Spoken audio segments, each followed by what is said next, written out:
All right, let's talk gain staging. First things first, we got a kick drum.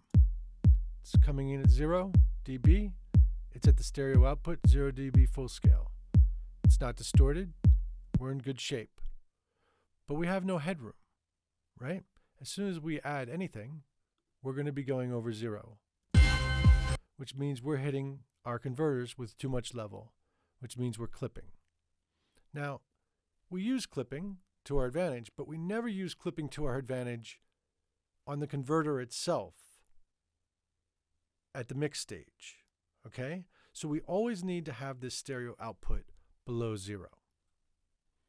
Let's add some gain to this kick drum. All right, we'll add like 9 dB, 10 dB. All right, now this is going to go over and it's going to distort, right? I'm just going to give you a couple hits here. All right, obviously very distorted. If we bring our stereo output down more than that 10.4, right? Now we're under 0. And we're not distorting. We're creaming the channel, but we're not distorting because the channels don't distort. Only the stereo output distorts. Okay? All right, so what kind of strategies can we employ to make sure that we're not going over on our stereo outputs?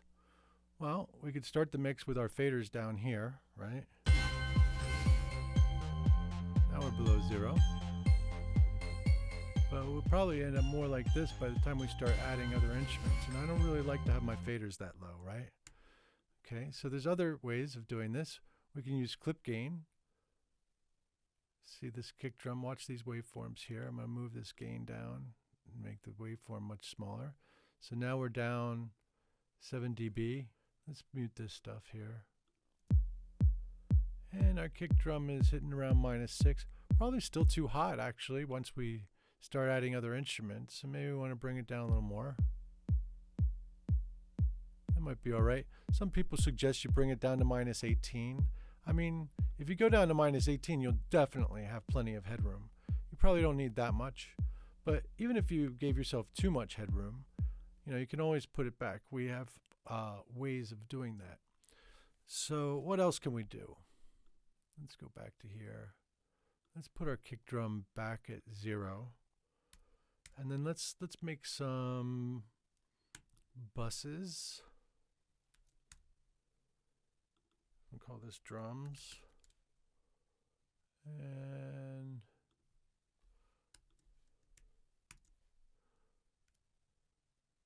call this instruments.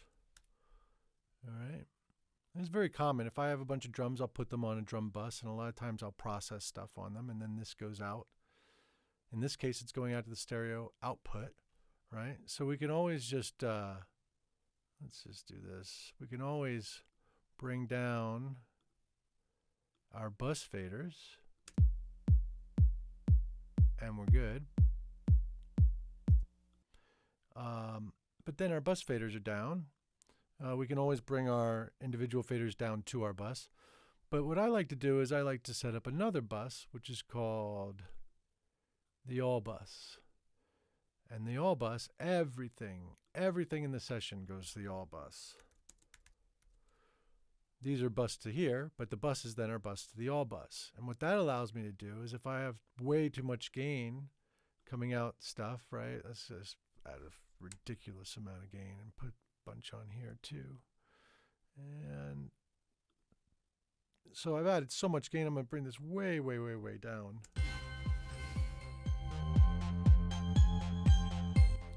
And we're not distorting. And so I'm using the all bus to send to the stereo bus, stereo output, which is basically my level fader, right? And then last but not least, you can always bring down the stereo bus. Let me bring this to 0.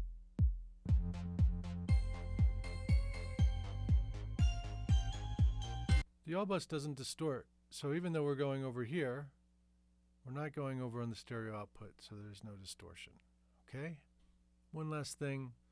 Let's put a compressor on here. A lot of people will tell you, oh, you got to really be careful about the gain staging because analog modeling compressors, they require low level. Okay, so let's just see about that.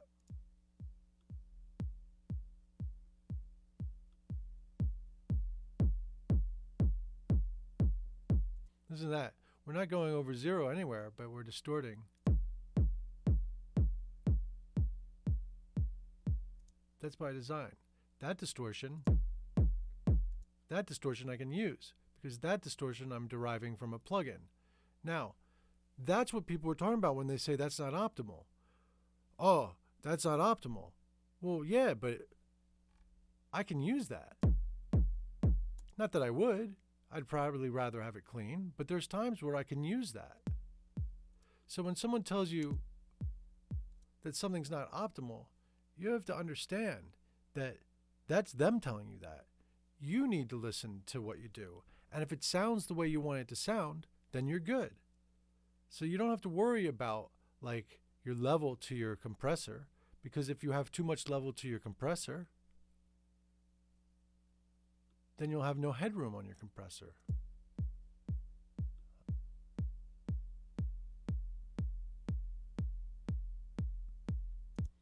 That sounds kind of cool too. Hear how that attack comes out? So don't let people tell you that, you can't do this, you can't do that. You got to listen. You got to listen to what you're doing, and whatever sounds good is good, okay? And you don't have to worry about the gain staging, because the gain staging has been made idiot-proof. All you need to do is make sure you're not going over on your stereo output. So that's our lesson for today on gain staging. If you read somewhere that someone's a little confused about gain staging, go ahead and share this with them. If you could like the video, I would appreciate that. Subscribe to the channel and you'll know when new videos come out. Thanks for listening.